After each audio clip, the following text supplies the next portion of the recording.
লক্ষ্মীর ভান্ডার বাড়লো 500 টাকা, রাজ্য সরকারের ডিএ বাড়লো 4%, যুবসাথী নতুন প্রকল্পে মাসে 1,500 টাকা বেতন বাড়লো সিভিক ভলেন্টিয়ারদের, অঙ্গনওয়াড়ি আশাকর্মীদের বেতন বাড়লো 1,000 টাকা। খুব ভালো লাগলো, খুব ভালো কথা, কিন্তু একটা প্রশ্ন থেকেই যায়। আমার মতন অসহায় প্রতিবন্ধীরা যারা নিজের পায়ে দাঁড়াতে চাইলেও দাঁড়াতে পারে না, যাদের কাজ করার কোনো ক্ষমতা নেই, তবুও সংসার আছে, বয়স্ক মা বাবা আছে, ওষুধ আছে, চিকিৎসা আছে, প্রতিদিনের লড়াই আছে, তাদের ভাতাটা কেন একই রয়ে গেল 1,000 টাকা? দিদি, 1,000 টাকায় কি হয়?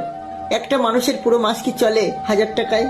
দেখতে পাচ্ছেন তো, আমি নিজে একটা প্রতিবন্ধী মানুষ, কিন্তু আমি একা না, আমার পিছনে আছে অসংখ্য প্রতিবন্ধী মানুষ যাদের কণ্ঠস্বর শোনা যায় না।